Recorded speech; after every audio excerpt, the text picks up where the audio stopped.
अस्सलाम वालेकुम एवरीवन, मैं आपकी host Naila Rizwan, speech and language pathologist and director of wellbeing centre.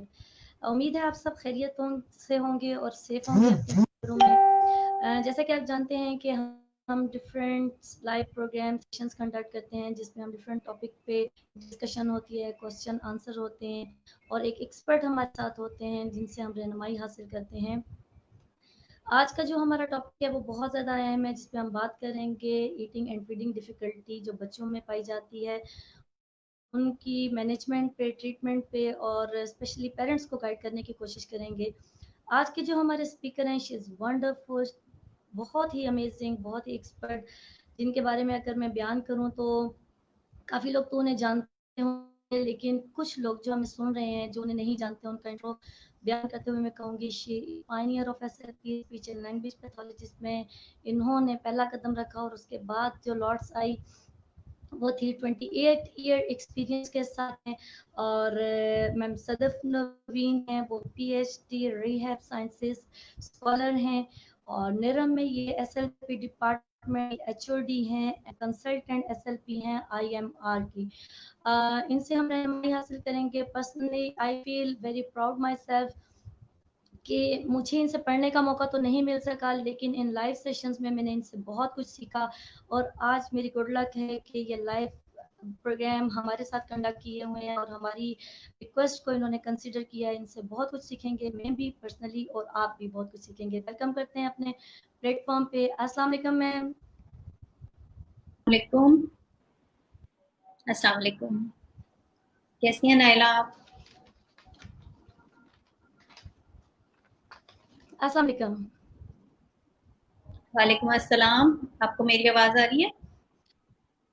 जी बिल्कुल, आपकी आवाज़ आ रही है ma'am. Thank you so much, आपने हमारी रिक्वेस्ट को कंसिडर किया और स्पेशली सोसाइटी की अवेयरनेस के लिए आपने हमारा साथ दिया। बहुत शुक्रिया कहूँगी आपके कीमती टाइम का जो आपने निकाला हमारे लिए और सब देखने वालों के लिए। बहुत शुक्रिया। Thank you so much for inviting me on this platform. I am so grateful to you. और आप लोग जो अवेयरनेस का काम कर रहे हैं, दिस इज रियली ग्रेट। और इंशाल्लाह ताला जो हमारा मकसद है कि लोगों तक इंफॉर्मेशन पहुंचे और उनके लिए डिसीजन मेकिंग आसान हो, उनके लिए फ्यूचर में स्टेप्स लेने आसान हो और वो कुछ ना कुछ अपने ओन पे भी, अगर पेरेंट्स हैं तो वो अपने ओन पे कुछ ना कुछ मैनेज कर सकें, और अगर थेरेपिस्ट्स हैं तो वो भी अगर कोई चीज़ मिस कर रहे हैं, ऑल्दो के दे आर माशाल्लाह वेरी लर्नेड, लेकिन फिर भी अगर कोई चीज़ मिस कर तो हो सकता है कोई उनकी रिफ्रेश। बिल्कुल मैम, और स्पेशली और लर्निंग प्रोसेस कभी भी रुकता नहीं है। हर स्टेज पे तो हम सीखते हैं और अपने इंशाल्लाह ताला सीनियर आज से, एक्सपर्ट से। तो बिल्कुल। तो बिल्कुल हम इसको स्टार्ट करें फिर इंशाल्लाह। जी बिल्कुल। अच्छा मैम, मैं आपसे सबसे पहले ये रिक्वेस्ट करूंगी कि बड़े इनिशियल लेवल से स्टार्ट करेंगे और आसान अल्फाज में, क्योंकि हमें जो देखने वाली ऑडियंस है वो ज़्यादातर पेरेंट्स हैं, ताकि ज़्यादा से ज़्यादा अवेयरनेस उन तक जा सके, पहुंच सके। अच्छा मैम, जो हम बात करेंगे फीडिंग और ईटिंग डिफ़िकल्टी, सबसे पहले तो ये बहुत एक वास्ट सी एक टर्म है और इसमें इसको बयान करें कि कौन कौन सी डिफ़िकल्टीज होती हैं जो बच्चे फेस कर रहे होते हैं और पेरेंट्स को फेस करनी पड़ती हैं। डिफिकल्टीज तो बहुत सारी होती हैं, लेकिन मैं चाहूंगी कि उससे पहले मैं आपको थोड़ा सा प्रोसेस बता दूं फीडिंग का, जिसको हम बहुत एक कैजुअली हम उसको लेते हैं कि बहुत ये कोई सीधा साधा सा process, it is not like that. अल्लाह ताला सेपरेटस के साथ, फीडिंग के सेपरेटस के साथ पैदा करते हैं और पहला रिफ्लेक्स ही होता है, बच्चा जो है सकिंग और उसकी स्वॉलो डेवलप होता है। तो आप ये देखिए कि इवन जो बच्चे डिसेबिलिटी के साथ डेवलप होते हैं उनमें भी अक्सर में अनलेस एंड अनटिल कि कोई बहुत ज़्यादा कॉम्प्लिकेशन हो, बहुत ज़्यादा प्रीमेच्योर हो, तो उनको नेसोगैस्ट्रिक ट्यूब या इसके थ्रू फीड दी जाती है।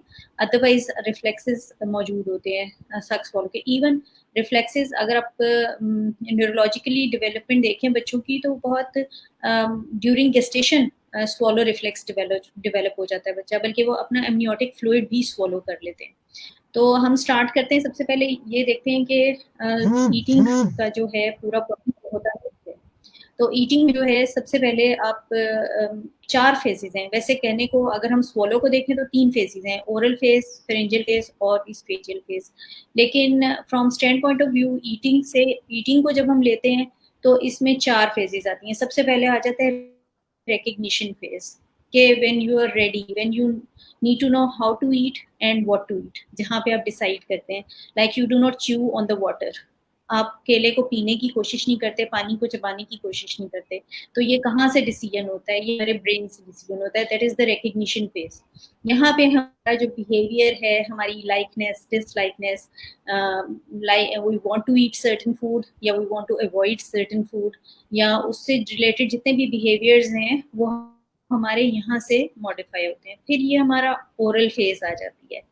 ओरल फेज के अंदर होता है कि हमने खाने को डिसलॉज करना है चम्मच से, या हमने बाइट को मुंह में डालना है, लिप सील बनानी है, फिर हमने उसको च्यू करना है, च्यू करने के बाद हमने स्वॉलो करना है।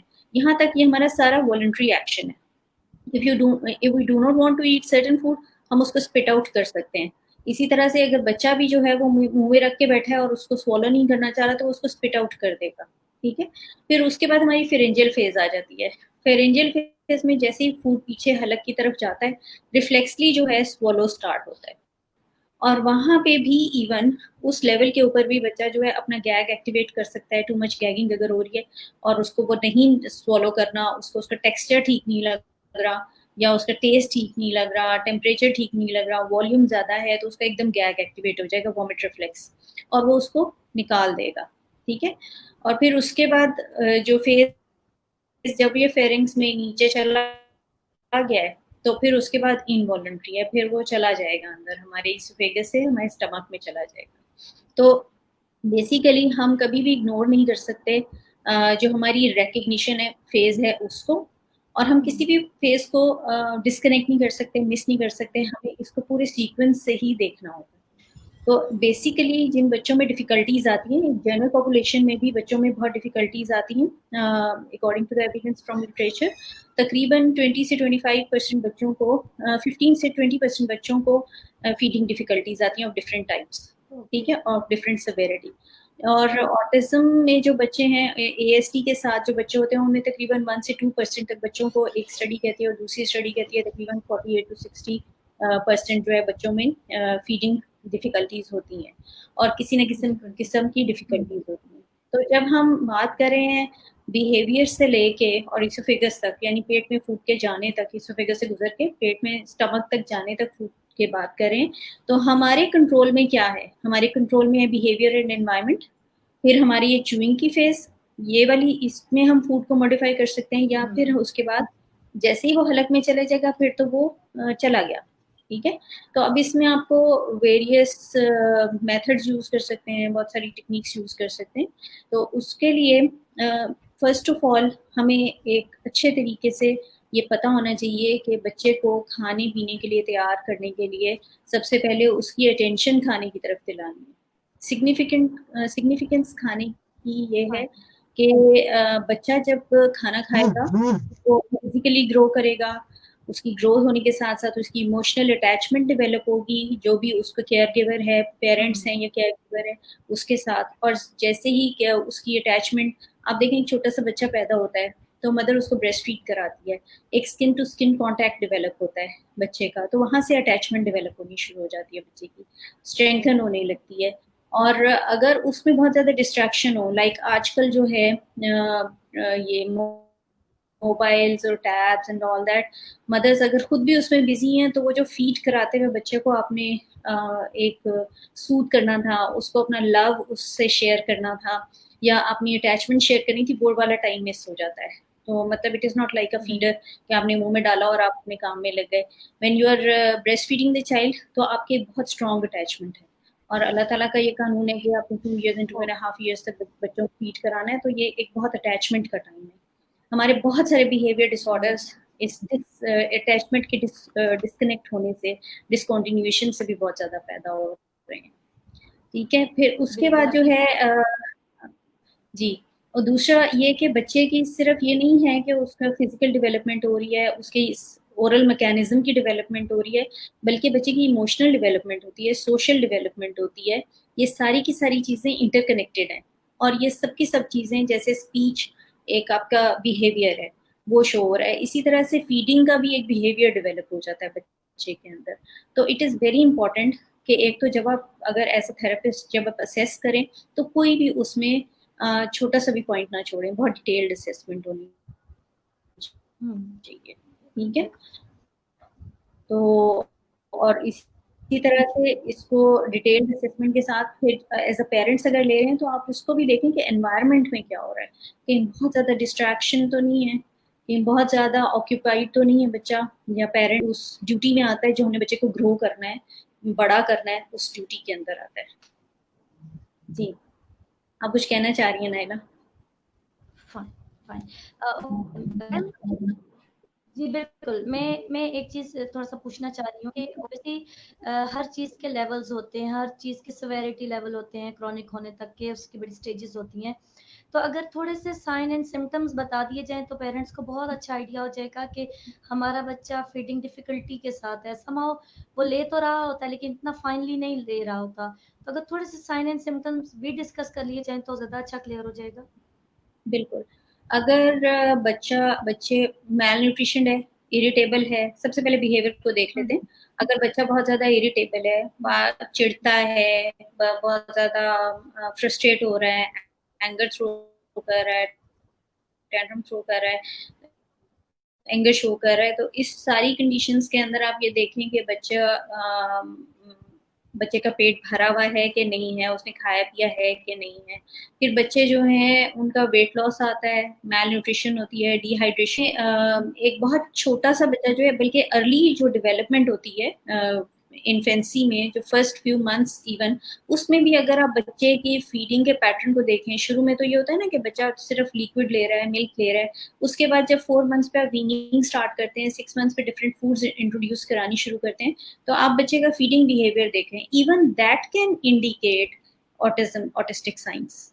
वो अर्ली ऑटिस्टिक साइंस में आता है, बच्चे का refusal to certain foods, refusal to certain textures, like बच्चे फीडर के, आपने अगर टॉप फीड इंट्रोड्यूस करानी है तो फीडर के निपल को रिफ्यूज करेंगे, रिजेक्ट करेंगे, ठीक है। इसी तरह दो कंसिस्टेंसीज मिक्स हो रही हैं जिसमें लाइक आपने एक उसमें रफ कंसिस्टेंसी आ रही है और एक उसमें दूध आ रहा है, तो ये दो कंसिस्टेंसी या दो टाइप ऑफ फूड के मिक्स होने की वजह से उसके अंदर रिजेक्शन पैदा होगी, और वो गैग भी कर सकता है और वो कफ भी करेगा, और इस तरह से वो फर्स्ट ईयर ऑफ लाइफ के अंदर ये अपने बिहेवियर शो करने शुरू कर देता है। फिर ये होता है कि बच्चे की स्लीप डिस्टर्ब होती है, एज के साथ साथ माइलस्टोन अचीव नहीं कर रहा, उसके बिहेवियर के अंदर चिड़चिड़ापन है और उसमें फ्रस्ट्रेशन वगैरह डेवलप हो रही है, ये बहुत ज़्यादा टिपिकल साइंस हैं। फिर कुछ गट के इश्यूज भी आ जाते हैं, जब बच्चे सही तरीके से फीड नहीं लेते या सर्टेन फूड्स लेते हैं और फिर बाकी नहीं लेते, तो उनके गट के इश्यूज भी आते हैं, लाइक उनमें कॉन्स्टिपेशन का एक इशू आ सकता है, या उसमें फ्रीक्वेंट स्टूल्स या लूज स्टूल्स का भी इशू आ सकता है। तो ये सारी चीज़ें जो हैं हमें जब हिस्ट्री ले रहे होते हैं या जब पेरेंट्स अपने बच्चों को अटेंड कर रहे हैं, तो वो इन सारी चीज़ों को इन डिटेल देखें, क्योंकि ये बहुत छोटे-छोटे से एक चेकलिस्ट है लंबी चौड़ी, जो आपके दिमाग के अंदर चलनी चाहिए कि ये कहीं इससे तो नहीं रिलेट कर रहा, ठीक है। और इसी तरह से जब आप असेसमेंट कर रहे हैं तो सिर्फ ये नहीं है कि यही सिर्फ इश्यूज हैं बच्चों के, अगर आपने एग्जामिनेशन करना है, लाइक अब बच्चे को पता चल गया है कि फीडिंग डिफिकल्टी आ रही है, तो उसको आपने बिहेवियरली भी एग्जामिन करना है, असेस करना है कि उसका बिहेवियर कैसा है, फिर उसके बाद आपने उसका ओरल एग्जाम बहुत अच्छे तरीके से करना है। समटाइम्स ये होता है कि डेंटल केयरिंग्स हैं बच्चे को, और वो उसकी वजह से फूड नहीं ले रहा होता, वो पेन में है, अगर बच्चा ADHD है या ASD है या समहाउ वो कम्युनिकेट नहीं कर पा रहा, तो वो लेकिन वो पेन में है और वो फूड्स को रिफ्यूज कर रहा है, तो always check oral cavity very carefully in detail. और उसके अलावा एक कंडीशन होती है हाइपरट्रोफिड टॉन्सिल्स, के जो बच्चे के टॉन्सिल्स हैं अगर इन्फेक्टेड नहीं भी हैं लेकिन बड़े टॉन्सिल्स मौजूद हैं, वो ग्लैंड्स उसके बड़े हैं, तो उस सूरत में ये होता है कि बच्चे के लिए बहुत नैरो ओपनिंग होती है जिसमें से फूड गुजरनी होती है, तो बच्चा जो प्रेफर करता है प्यूरीड या लिक्विड्स को, और वो बहुत ज़्यादा सॉलिड या बिग बाइट्स को swallow नहीं कर पाता, ठीक है। इसी तरीके से अगर बच्चा जो है बच्चे की टंग टाई है, tongue tie even can cause problem in feeding, उस तरीके से एक तो ये कि tongue is not free to move, अगर वो इतनी ज्यादा टाइट है कि उसका टिश्यू टंग की टिप के पास से लेके आपके नीचे गम्स में लगा हुआ है और टंग जो है बिल्कुल रिस्ट्रिक्ट हुई है मूवमेंट के लिए, तो बच्चे को ब्रेस्ट फीडिंग से डिफिकल्टी स्टार्ट हो जाएगी। और फिर बच्चा जो है साथ साथ एयर को स्वॉलो करेगा, जब स्वॉलो करेगा तो उस गट में जब एयर जाएगी तो उसको कॉन्स्टिपेशन कॉज होगी। तो उसमें इसकी फ्यू रिसर्चेज हैं इसके ऊपर, but it is like that कि फिर उनमें कॉन्स्टिपेशन कॉज, जैसे बच्चे के अंदर एक जो होती है ना, जैसे बड़ों को होती है एसिडिटी, इसी तरह से एक रिफ्यूजल या आप कह रहे हैं कि रिजेक्शन टू फूड आना शुरू हो जाता है। ठीक है, तो वो ये सारी चीजें भी हमें बहुत केयरफुली देखनी है कि उसका हाँ माउथ सही है, उसके ओरल हाइजीन सही है, प्लस उसके स्ट्रक्चर सही हैं, प्लस अगर वो चबाने के लिए हम उसे दे रहे हैं कोई फूड तो क्या उसकी चबाने की स्टेज है या नहीं है, एज अप्रोप्रिएट फूड आपने देनी है। मतलब उसमें ये नहीं होता कि हम जल्दी जल्दी, अब बच्चे के अंदर कॉर्न डाइजेस्ट करने के एंजाइम्स नहीं है और हम कॉर्न खिलाना शुरू कर दें छोटी सी एज में, तो एक सर्टेन एज पे जाके डाइजेस्टिव एंजाइम्स आते हैं। तो इससे भी बच्चे के अंदर जो इंटरनल गट की फीलिंग होती है, क्योंकि we can very well understand, हमारा भी यही कंडीशन होती है, अगर हमारा पेट वेट में कोई हो रही हो, गड़बड़ हो रही हो, तो हम भी चीजें नहीं खाते, तो बच्चा भी इसी तरीके से रिफ्यूज करना शुरू कर देता है। एएसटी बच्चों के साथ ये गट के इश्यूज होते हैं काफी ज्यादा, एएसटी के साथ भी और एडीएचडी के साथ। हाँ जी,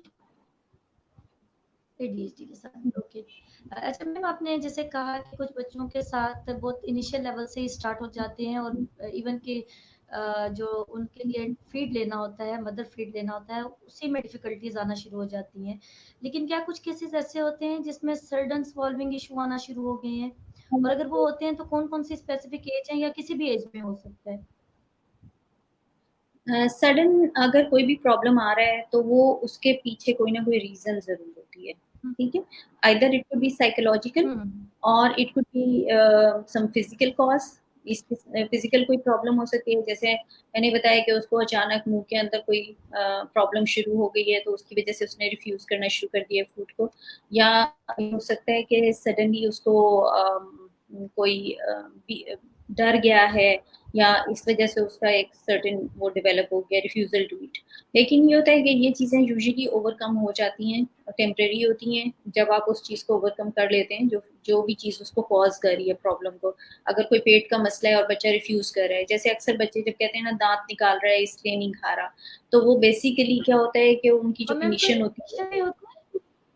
सॉरी, कोई इन्फेक्शंस भी कोई इन्फेक्शंस भी हर्डल बनते हैं यहाँ पे ईटिंग और फीडिंग में? इन्फेक्शन बिल्कुल ओरल, जी बिल्कुल, इसमें जो होता है ओरल इन्फेक्शन बहुत ज्यादा कॉमन है।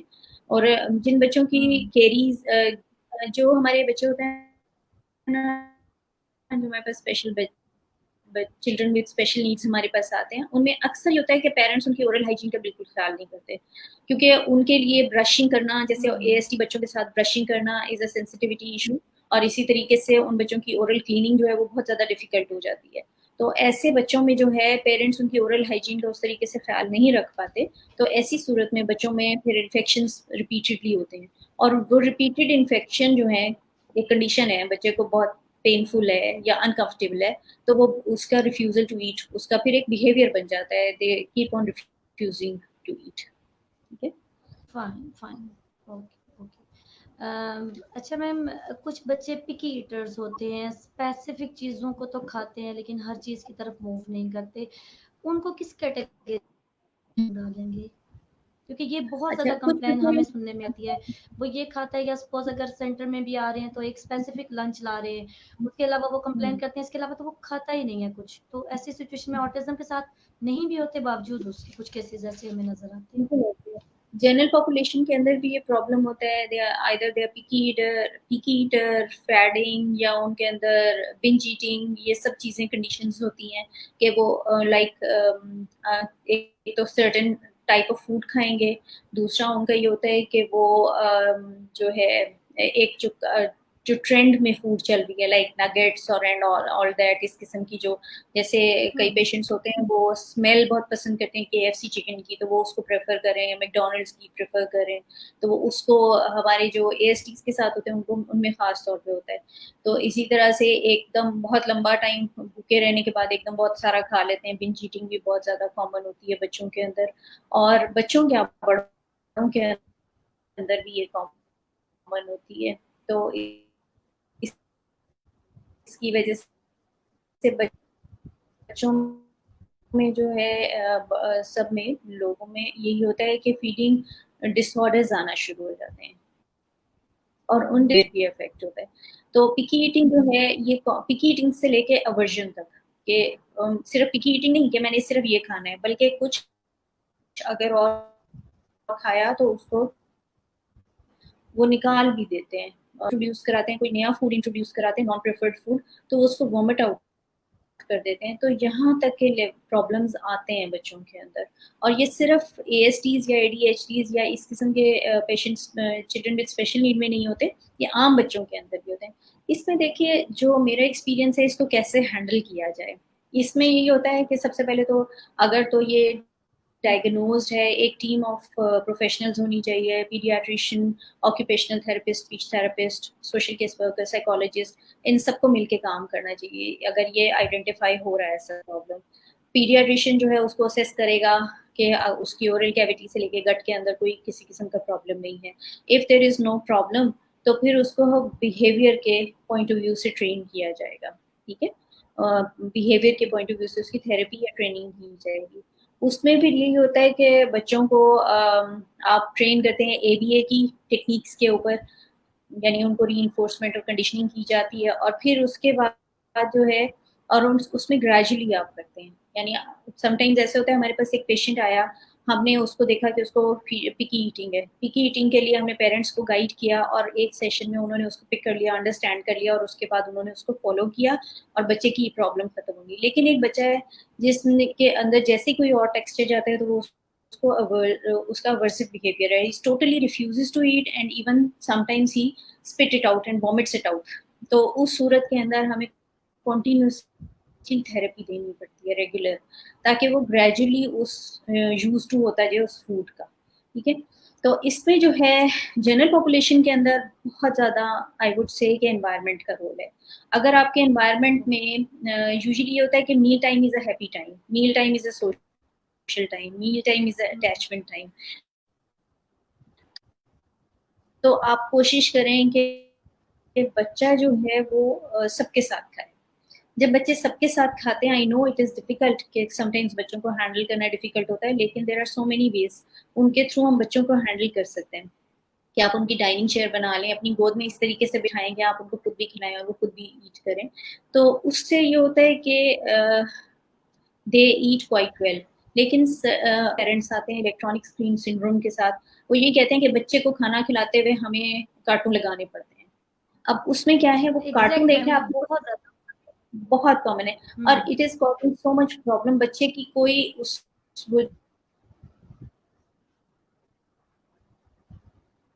जो न्यूट्रिशन वो ले भी रहा है ना, वो I don't know how is it working के वो, ठीक है बच्चा कमजोर नहीं होगा, खा पी लेगा। लेकिन पहले कार्टून नहीं थे, पहले टैब्स और मोबाइल्स नहीं थे, तभी तो बच्चे खाते थे ना, बिल्कुल। और तब ज्यादा खा लिया करते थे, तब इस के इश्यूज भी नहीं थे। तो ये जो हम देते हैं, हम बच्चे को जो उसने मील कहा, उसने ये देखना है what and how to eat, जो उसको यहाँ पे राइट ट्रेनिंग होनी थी, वो जो एक ये करते हैं कोशिश कि जो फूड पसंद है और जिस कार्टून के साथ खानी पसंद है, तो हम वो उसको लगा के दे देते हैं। उससे क्या होता है, खाना तो इजी हो जाता है, लेकिन बच्चे की लर्निंग और अटैचमेंट और emotional development, communication development, social development, ये सब की सब इफेक्ट होती है। तो इट इज रिकमेंडेड कि आपने इस चीज को खत्म करना है। आई ट्राई किए हैं, चलो जल्दी जल्दी खाते हैं, अब मिल के ये करेंगे तो वो बच्चा उसको इंजॉय करेगा। तो लेकिन वो कहते हैं ना, दिल का रास्ता पेट से जाता है, तो वाकई जाता है बच्चों के मामले में तो जाता है तो इसलिए जो है और बच्चों मैम के दिलो दिमाग तक पहुंचने के लिए हमें जाना पड़ेगा।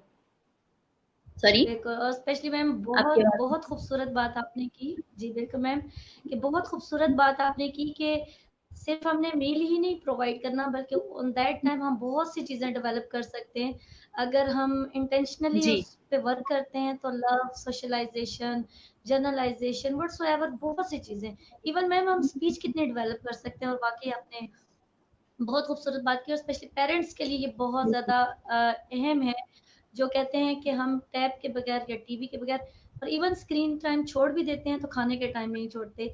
मैम मैं एक और क्वेश्चन करूँगी कि पेरेंट्स कैसे जज कर सकते हैं कि उनका बच्चा सेंसरी प्रोसेसिंग डिसऑर्डर के साथ है, अगर ईटिंग और फीडिंग के हवाले से बात करें, क्योंकि वो डिनायल तो कर रहा है, सब चीज़ें कर रहा है, लेकिन हाउ पेरेंट्स कैन अंडरस्टैंड कि इससे कोई प्रॉब्लम है या सेंसरी इशू है, तो कोई ऐसी टेक्निक जो वो थोड़ा-सा स्क्रीन आउट कर सकें? बिल्कुल, इसमें देखिए मैंने आपको बताया कि जब आप ओरल एग्जाम लेते हैं ना, तो उसमें एक तो सबसे पहले आपने ये, मैंने जैसे आपको बताया कि एक हाइपरट्रोफिड टॉन्सिल्स या tonsillitis, infection of the tonsils, ये काफी कॉमन होता है छोटे बच्चों में। तो उस चीज को सबसे पहले रूल आउट कर लें कि वो प्रॉब्लम तो नहीं है। अगर वो है तो बच्चे जो हैं प्यूरीड फूड पसंद करते हैं। आपको पता है मुंह के अंदर हम क्या क्या चीजें सेंस कर सकते हैं, हर हर एक चीज की सेंसेशन आएगी तो उसकी मोटर एक्टिविटी या जो भी एक्शन है वो प्रोसेस स्टार्ट होगा। तो मुंह के अंदर हम टेस्ट, टेम्परेचर, टेक्सचर, वॉल्यूम, ये हम चारों चीजें जो हैं हमें पता चलती हैं अपने मुंह के अंदर।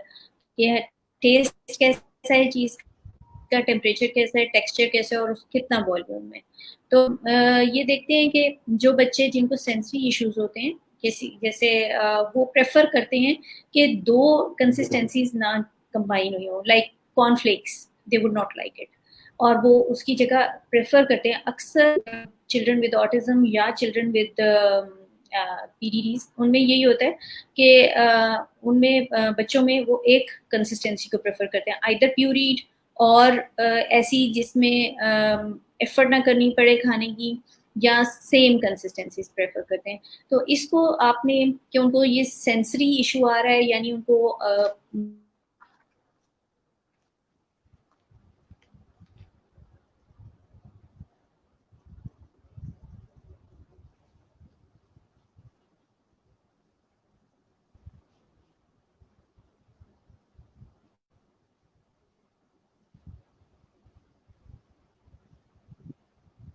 जी, मैम आपको मेरी आवाज़ आ रही है?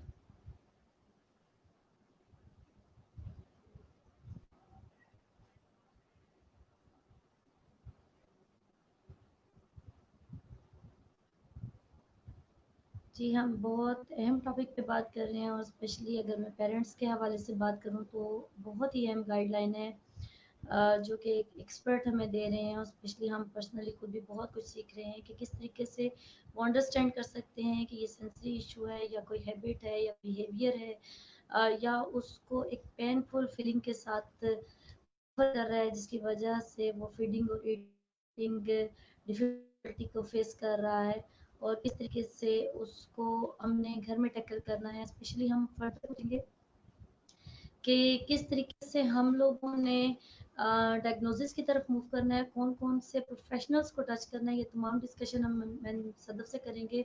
और एट द एंड मैं ज़रूर ये पूछना चाहूँगी कि एक एसएलपी का क्या रोल है और वो किस तरीके से अपनी सर्विसेज कंट्रीब्यूट करता है, स्पेशली ईटिंग बिहेवियर में जो इश्यूज़ आ रहे होते हैं और पेरेंट्स को गाइड करते हैं। अगेन हम मैम सदफ को देखेंगे कि शायद हाँ जी, कोई टेक्निकल जी आज इश्यू के साथ। जी बिल्कुल, कोई मुझे नहीं समझ आ रही, इंटरनेट के साथ कोई प्रॉब्लम हो रहा है।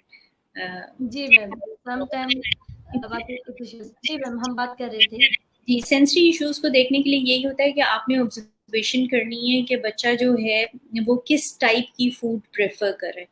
अगर वो सर्टेन टाइप की फूड प्रेफर कर रहा है और अदरवाइज भी हम उसकी ओरल कैविटी के अंदर जैसे ब्रशिंग के इश्यूज भी आ रहे हैं, अदर सेंसरी इश्यूज भी आ रहे हैं, तो हम उसको उसके साथ रिलेट कर सकते हैं।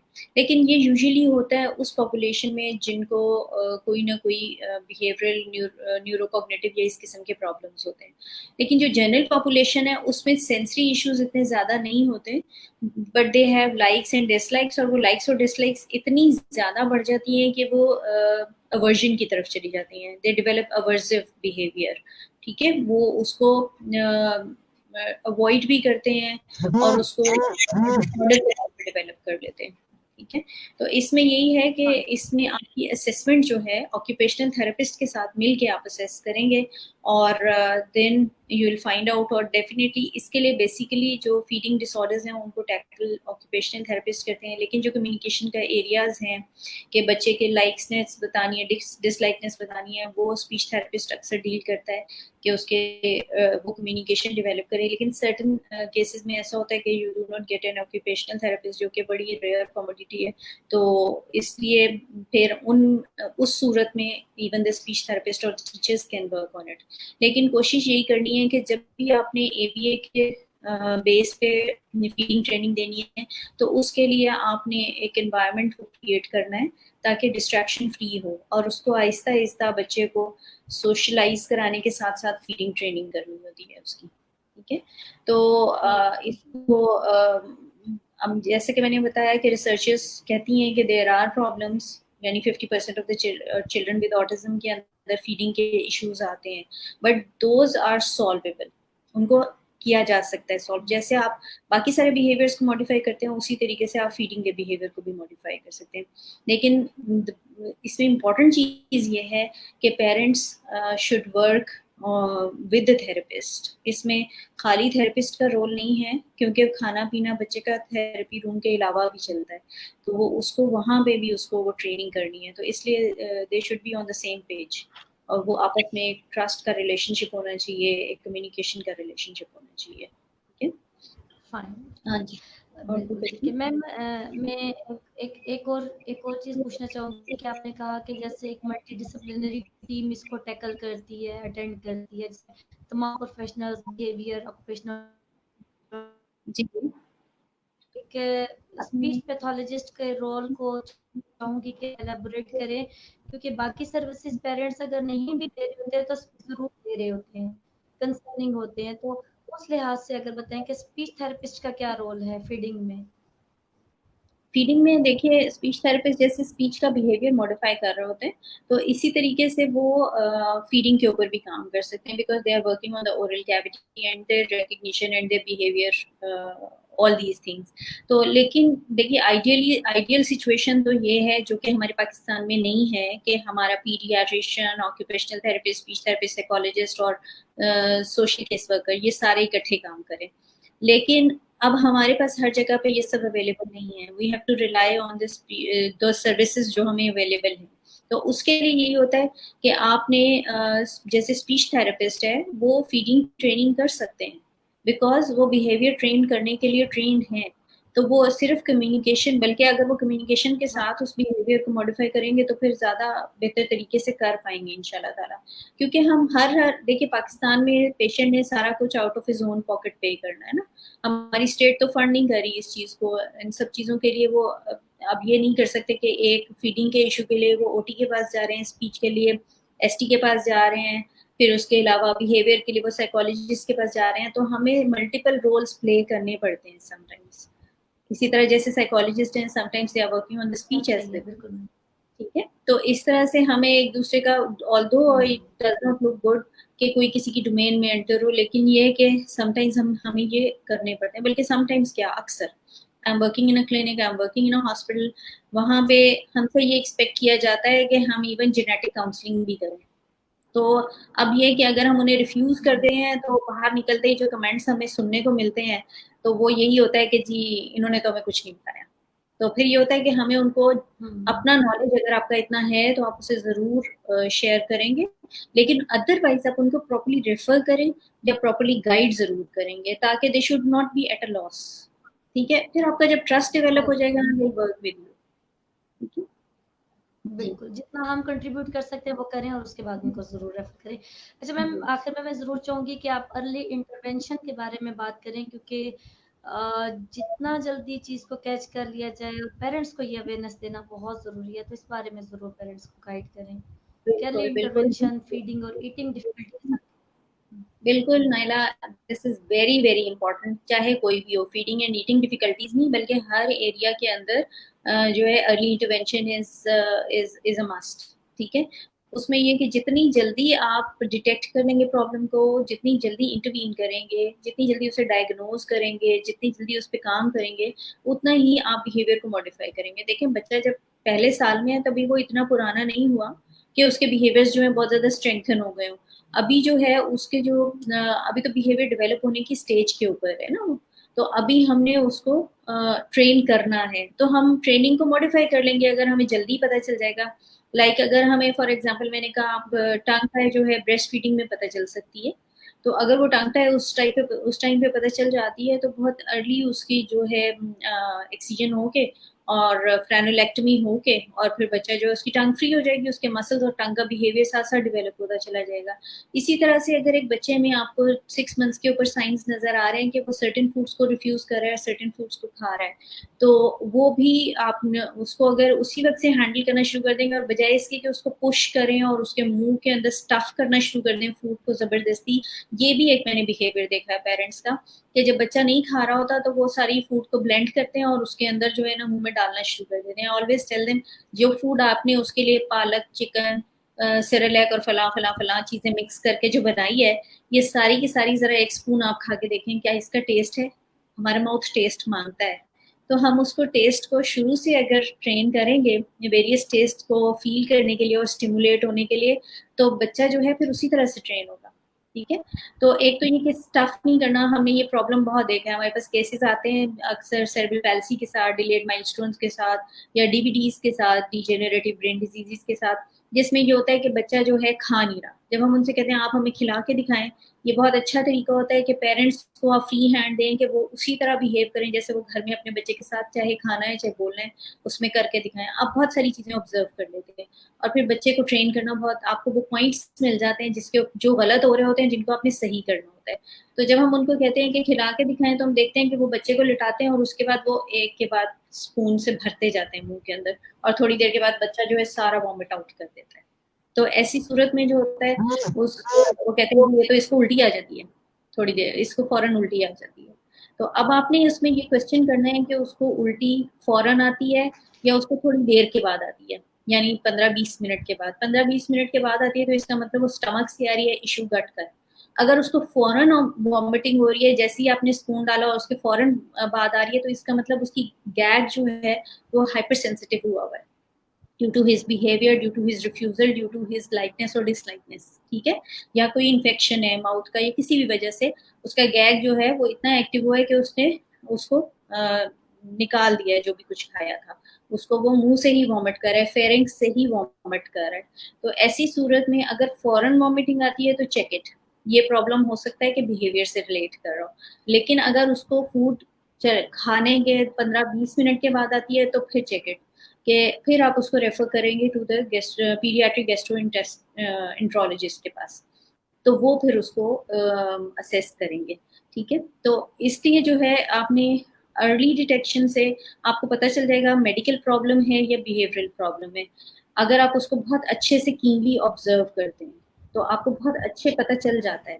फिर उसके बाद जो है आपने अकॉर्डिंगली उसको थेरेपी प्लान बनाना है कि बिहेवियर को मॉडिफाई करना है, क्योंकि बच्चा का प्रॉब्लम नहीं है, बच्चा is not born with the behaviour, अभी तो हम उसकी बिहेवियर की ट्रेनिंग कर रहे हैं ना। तो हमने उसके पेरेंट्स को और उसके एनवायरनमेंट को मॉडिफाई करना है।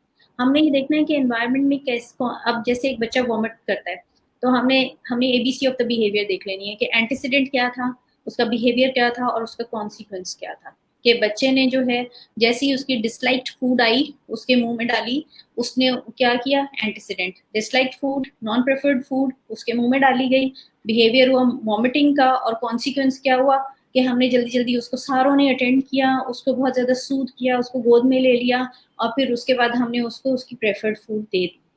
तो अब क्या हुआ, हमने उसका नेगेटिव बिहेवियर स्ट्रेंथन किया है।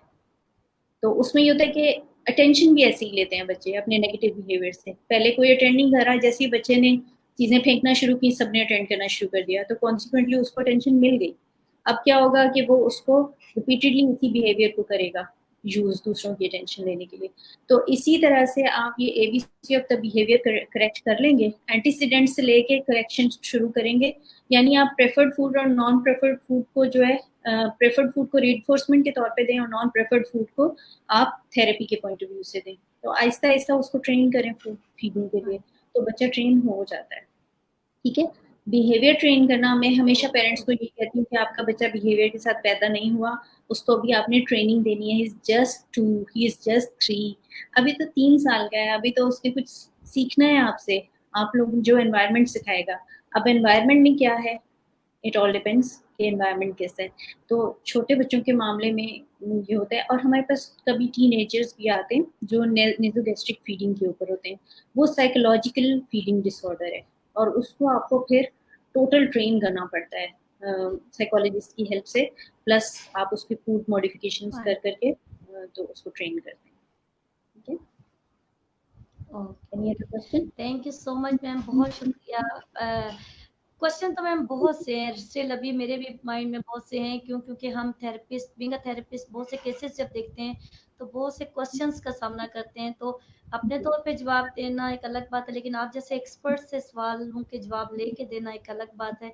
लेकिन टाइम की शॉर्टेज की वजह से हम बहुत शुक्रिया आपका कहेंगे कि आपने हमें बहुत सी इन्फॉर्मेशन दी, और स्पेशली पेरेंट्स को आपने बातों बातों में मैम बहुत सी गाइडलाइन प्रोवाइड की, जो कि हमारा इस प्लेटफॉर्म का पर्पस भी है, और आपने उसको 110% फुलफिल किया है। थैंक यू सो मच कहूँगी आपके टाइम निकालने का। और अगेन मैं ये कहूँगी मैम कि बहुत बड़ी फील्ड है, बहुत वास्ट एरियाज हैं, जिसमें हम अगर डिस्कस करने जाएं तो बहुत से एरियाज को डिस्कस करेंगे। तो अगर फिर आपसे रिक्वेस्ट करेंगे तो आप ज़रूर टाइम निकालेंगे और हमें इस प्लेटफॉर्म पे दोबारा ज्वाइन करेंगे। Thank you so much ma'am आपके ज्वाइन करने का, बहुत शुक्रिया। अल्लाह हाफिज़। अल्लाह हाफिज़। थैंक यू, जज़ाकल्लाह मैम, जज़ाकल्लाह, बहुत शुक्रिया। जी एवरीवन, आपने देखा कि मैम सदफ नवीन की एक एक बात में एक एक लेसन था जो कि हमने लर्न किया।